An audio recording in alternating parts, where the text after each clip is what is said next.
अगं बाबा चड्डीच पिळू झाली ती आपली तर नमस्कार फॅमिली, स्वागत आहे आपलं गोकुळ आणि सोनाली व्लॉग मध्ये. आज आहे ना सकाळी 6 वाजताच आम्ही ना कांदे कापायला आलतो. कारण पंजाबराव डगने पाऊस सांगितलेला आहे, त्यामुळे आम्ही सकाळी उठून बुरशीलाच कांदे कापायला आलो.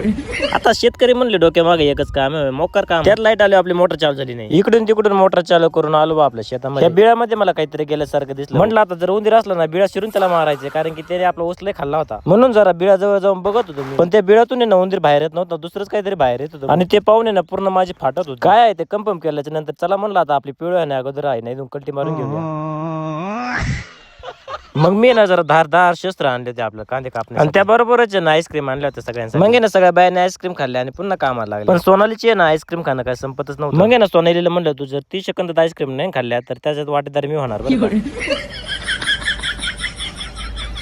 सोनाली म्हणल्या तर तुम्ही घमिल्या वा, आता मी मस्त पैकी ना कांदे कापते. म्हटलं बरं भाऊ, कांदे कापण्यापेक्षा आपल्या घमिल्या वा. आणि मी जे 2 नवीन विळे आणले होते ना, ज्यांनी ते विळे घेतले ना, दोघींचा पण हात कापला बरं. आणि तो नवीन विळा आणलेला आहे ना, सोनालीने पण घेतला होता. दुपारी ना सगळेजण मस्त पैकी जेवायला बसले आणि सोनालीने डायरेक्ट अंगच टाकून दिलं होतं बरं. आईला म्हटलं आता मालकीनीच असं केलं कसं व्हायचं बरं.